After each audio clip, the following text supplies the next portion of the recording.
General, thanks for doing this. I appreciate you taking your time.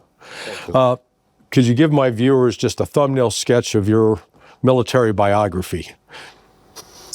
Well, I was graduated from the military school in 72. Then I served very little time in active unit. And then I joined military intelligence. I spent there 18 years. 18 years. Graduated from the Frunze Academy, meanwhile. And then I had 2 missions abroad as assistant military attaché in Cyprus and Turkey.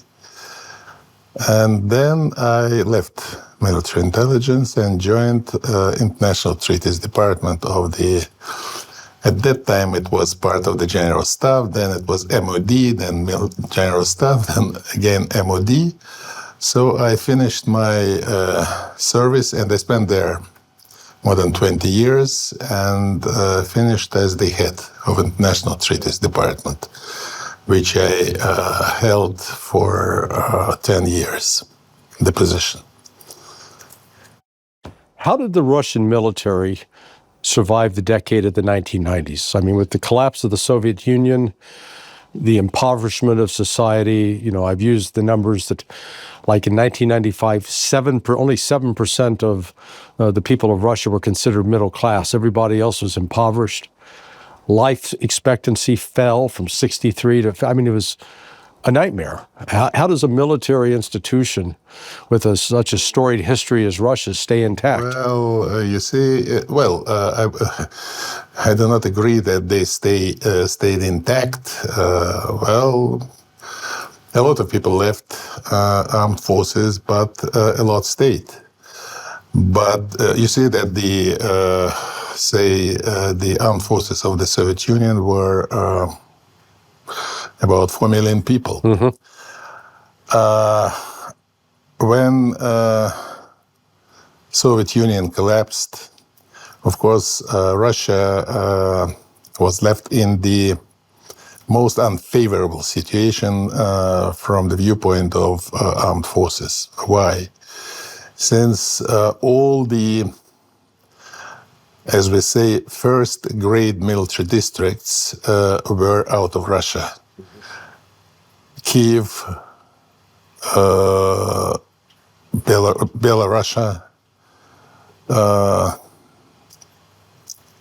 3 military districts in Ukraine, first grade, and Caucasian republics. Moreover, the withdrawal of the best Soviet troops from Germany, from Hungary, from Poland, from Czech Republic, all of them were actually withdrawn to Ukraine, Belarusia, not to Russia. Only a small fraction of troops were moved to the territory of Russian Federation. So when the first Chechen war started, I remember that we used to form the group of forces to fight the Chechens. We actually assembled platoons, companies from all over Russia, from the Far East, from Siberia, from everywhere. So that was the situation. The same goes for the armament also, because the best armament, all the divisions, all the units in the groups of forces abroad and from the first grade military districts were fully equipped with the most modern equipment. Rear military districts, of course, from the viewpoint of personnel, armament, were in the inferior position. Moreover, I remember, we didn't get our salary for months, 3, 4, 5 months. I remember in the beginning of the 90s, I was working in Vienna at the within the OSCE, CFE, Vienna document, Open Skies, all those negotiations, and Western military advisors, well, colonels, lieutenant colonels, they wondered, how come? How can you leave if you are not paid? They say, and what would you do in our situation? One Canadian said to me, well, if I'm not paid on Monday, on Tuesday, I will stay at home. That's all. That's the law. So that was a very difficult time, Larry. Well, I've done some writing looking at the history of NATO military exercises and U.S. EUCOM military exercises, because I spent 23 years helping script the counterterrorism exercises for the Special Operations Forces. My job was to replicate State Department traffic, but I understood how the exercise program works. And this entire process to build up NATO at a time that the Russian army is shrinking. What kind of logic is there in that? Well, well, you see, we also were a bit puzzled by the... You're being diplomatic again. Yeah, I would say with some people were actually angry at the actions of NATO, at the actions of the United States, which... because we offered everything. We offered friendship, cooperation. Well, later on we started those combat interoperability exercises. So we started missile defense exercises, everything. But at first, of course, especially when the process of NATO enlargement started, of course, for us, it was kind of a shock. Why? Because, and you see, when it was not just the fact that NATO, well, accepted new members. I was many times asked, a lot of people, why are you against NATO enlargement? Because NATO is stability, is peace, is everything, all the good, right? All the good. I said it's not the fact that Poland becomes NATO member. It's military infrastructure, communications, ports, airfields, everything being modernized. I remember I was already in the national treaty. I was not head, I was deputy head of the department. At that time, it was in the 90s. There is a naval base in the small Estonian town Paldivski. In the Soviet time, it used to be the hometown for the training center for the crews of nuclear submarines. Of course, after the disintegration of the Soviet Union, the base was closed. And when Estonia became a member of NATO, they started modernization of the base. You said, why? For what reason? So, the answer was, don't worry. Yeah. It's NATO policy. If a country becomes a member, its infrastructure should be up to the standards of the alliance. That was the answer. So, of course, that was actually the core reason of all the all the events which followed. I mean, the core reason of the steady deterioration of Russia-Western relations. Yeah. Well, in fact, I was surprised to learn that the base in western Ukraine, Yavoriv, by 1997, it was a de facto NATO base. Yes. In fact, I've argued that Ukraine was a member of NATO, a de facto member of NATO. The only thing, they didn't have Article 5 protection and they didn't have to pay an annual fee.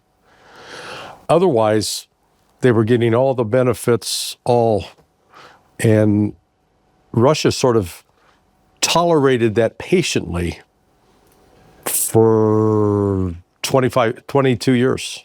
And that was the reason why the decision by President Putin was taken regarding Crimea. Because our intelligence had very solid information that United States had plans to have the naval base there.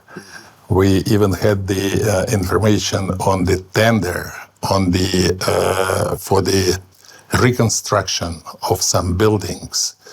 And the tender was initiated by the Department of Navy.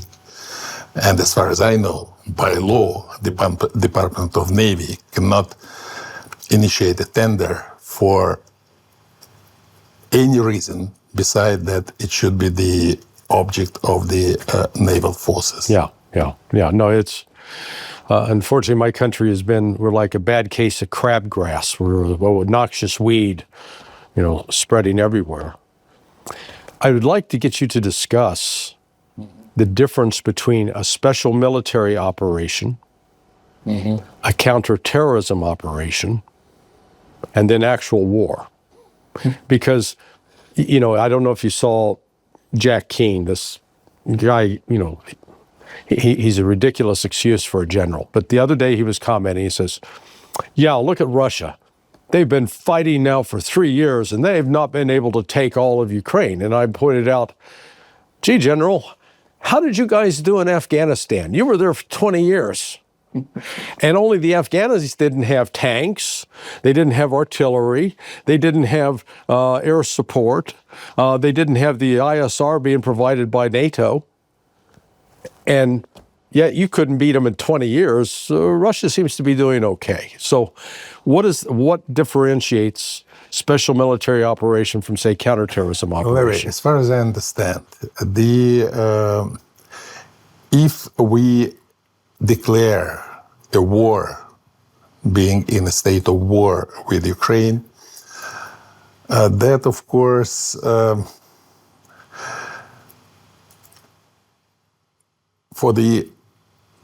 from the legal point of view, that gives the president, of course, vast opportunities to mobilize, to declare the state of emergency, martial law, all the attributes of the real war. So that is kind of, it's like in a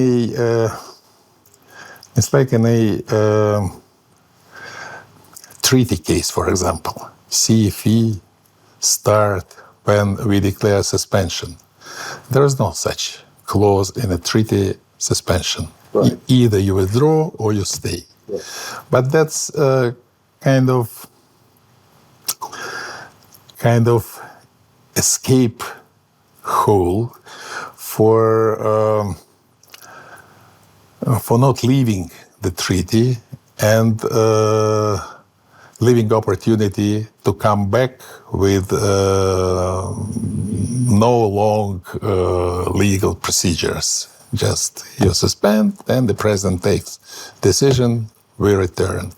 The same goes with the special military. Well, anti-terrorist, it's something special. You see, it's first of all, anti-terrorist operation is not the case when armed forces are playing the leading role. The leading role before in the 90s it was the interior troops, and now it's National Guard. Special military operation, it's first of all, it is limited in scale. It should be limited in time, and it should be limited in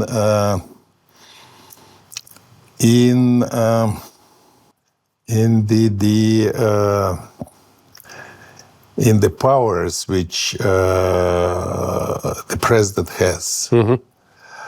That's my understanding. I'm not legal expert, and I don't think I read anywhere the differentiation between a special because it's absolutely normal question you ask, because a lot of people are asking this question: what's the difference between special military operation and real war? Because most people in Russia, they believe we are at war with Ukraine. Right.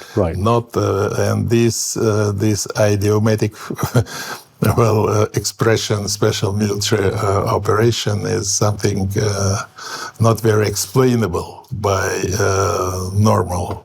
Well, do you think the Russian general staff, much less the average Russian, has been surprised by the attrition that NATO has experienced? Because, initially in this war, while Ukraine was the proxy, my impression at the outset was I think Russia had greater concerns about NATO and the potential power behind it. And now it's like the curtain's been pulled back and it's a skinny, naked man. Yes, you're absolutely right, because now we are confident, especially the military, that we are opposing, not actually fighting, but opposing the so-called collective West, or NATO. Yeah. I must admit that me personally, and a lot of people were very much, they were shocked by the reaction of Europe, the reaction of some countries which we considered friendly, even in the times of the Soviet Union. For example, Finland. Finland, we lived peacefully, good neighbors, trade, everything. And all of a sudden they have become the fiercest. The enemy practically. Well, are you familiar? Have you ever watched any of the Monty Python movies? And the Monty Python, he did this one called The Holy Grail. And in The Holy Grail, one of the knights of King Arthur comes up against what they called the Black Knight. Mm-hmm. And in this fight, the King Arthur's knight chops off an arm, chops off the other arm, chops off both legs. And so here's the Black Knight laying on the ground, still talking and making threats, but can't do anything. I say that's Europe. That is Europe. Because they're mouthy, they're like some nasty little dog. But they've got no industrial capability. They've got no military force.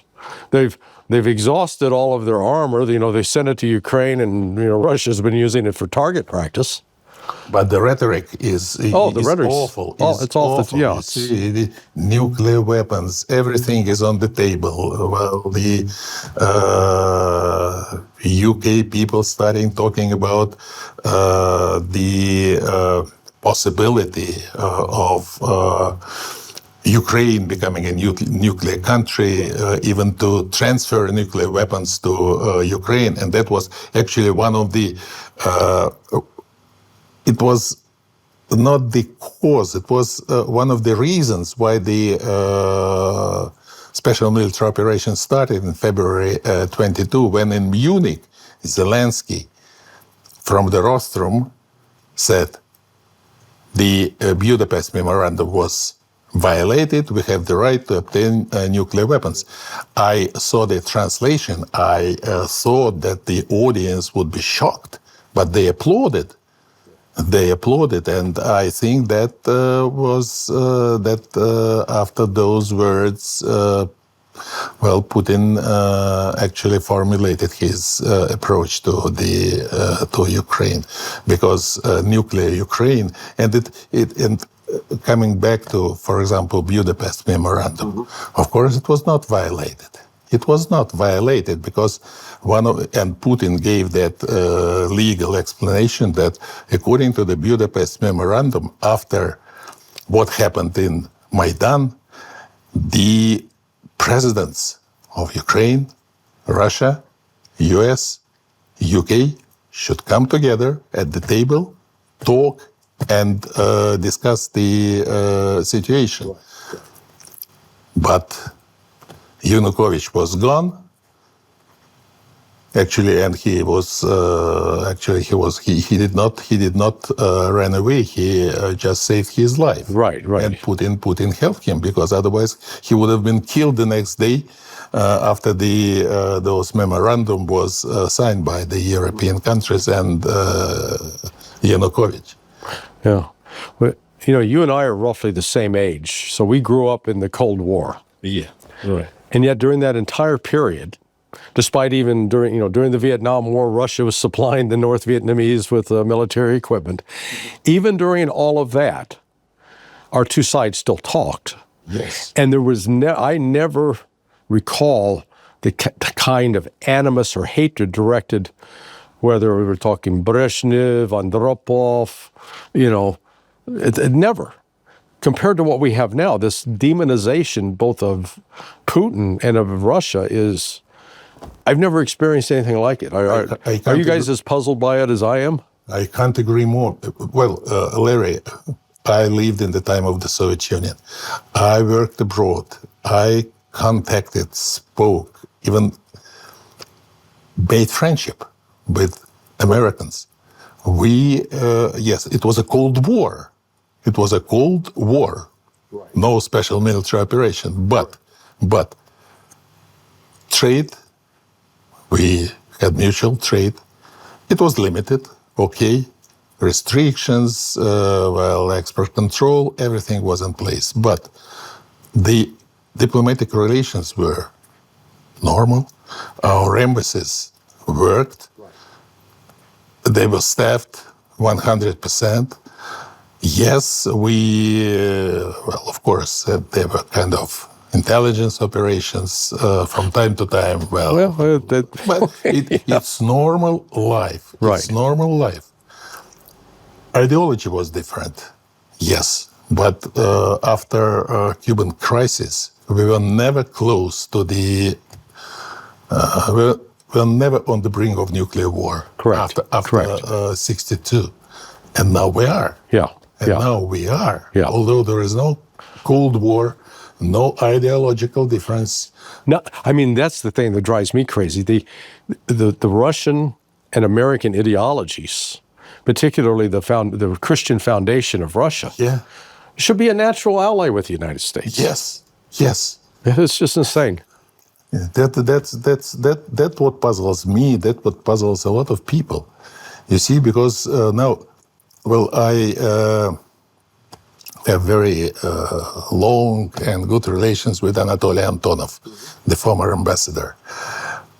When he told me that I always ask him how you communicate with the State Department. I said, I do not communicate with the State Department. The communication with Russian embassy and the State Department is at the level of the maximum second secretary, and not in the State Department, but in the small garden, the on the bench, exchange of notes, and that's all. Yeah.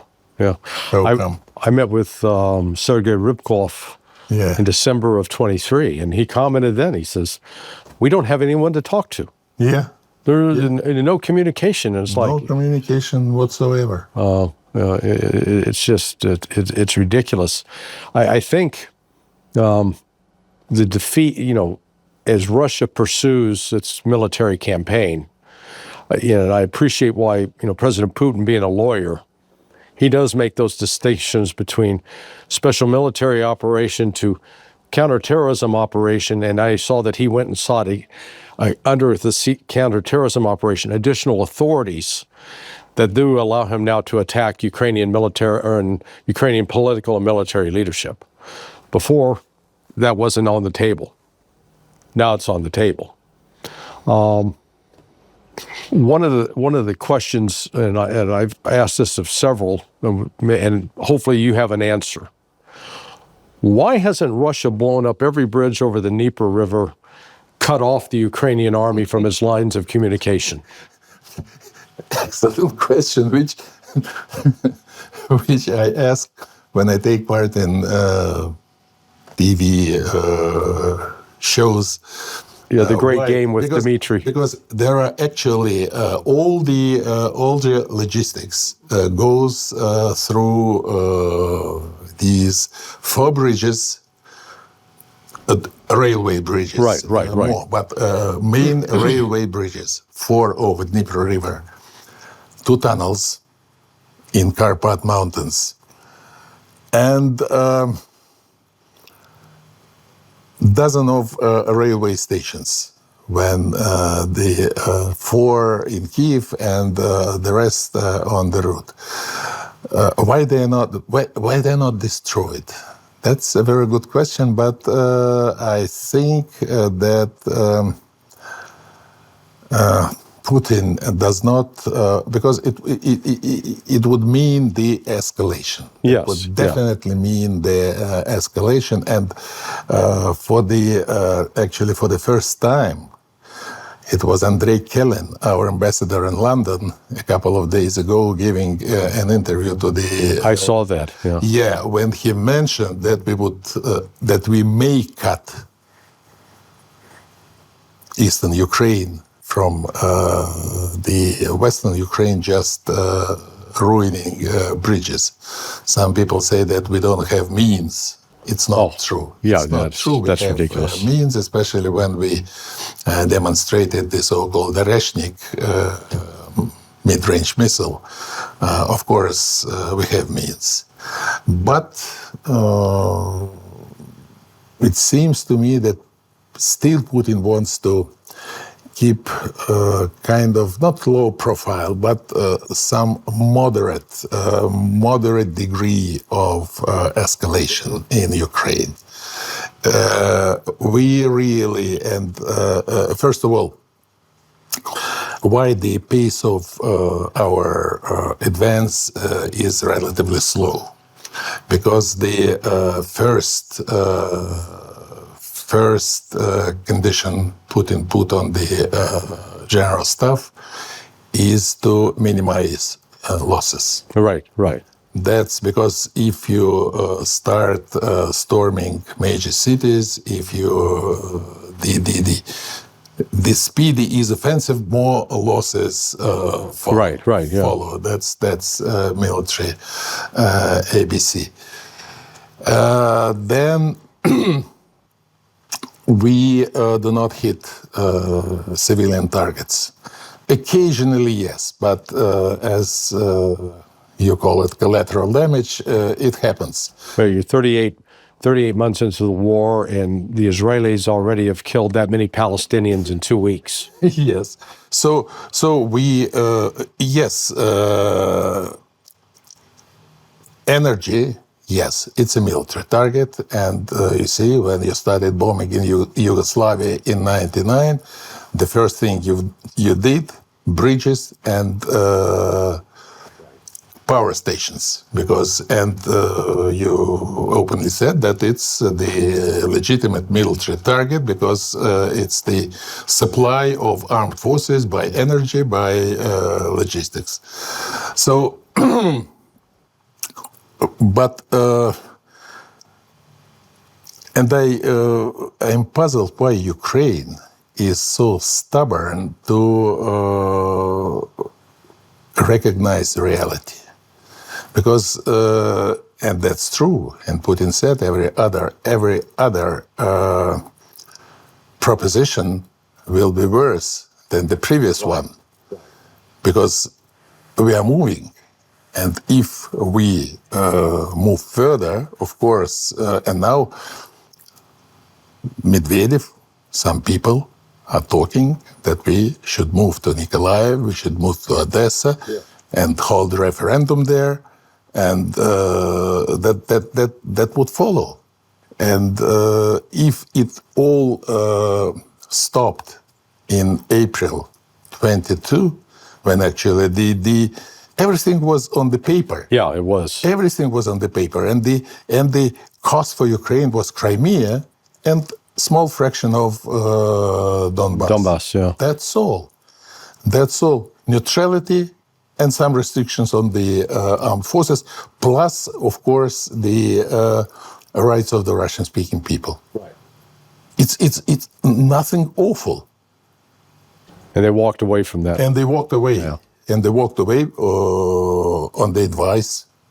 It was, of course, Biden, Boris Johnson, but of course it was initiated by the U.S. administration at that time. Yeah. No, it was, I wrote, so I had no inside information, but when I saw that Medinsky met with Umarov, the Ukrainian defense minister, for about 2 hours and 15 minutes, which delayed the start of the formal session. I suspect in that meeting that Medinsky was sending a message to Umarov that this is your last best offer. Yeah. If you don't take this, what's going to happen next is we're going to dismantle Ukraine. Ukraine will no longer be a country.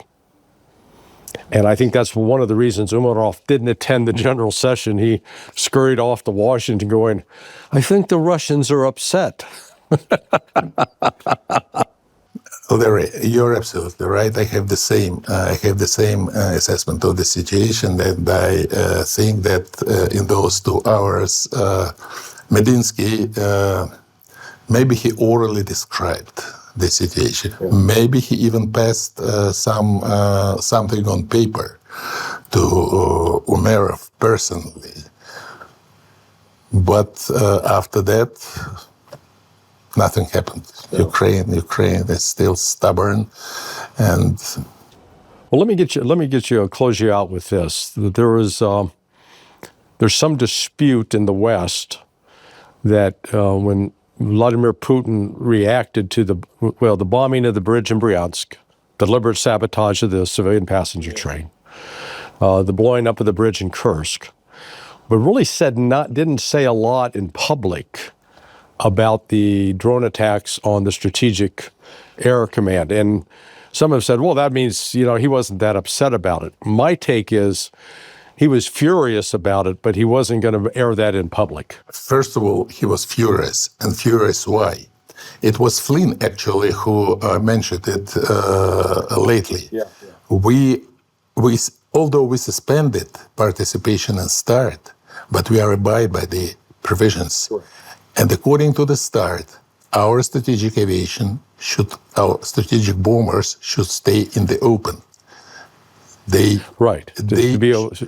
should not be covered, to say nothing of the something concrete, but even by the camouflage something material, and I don't know why.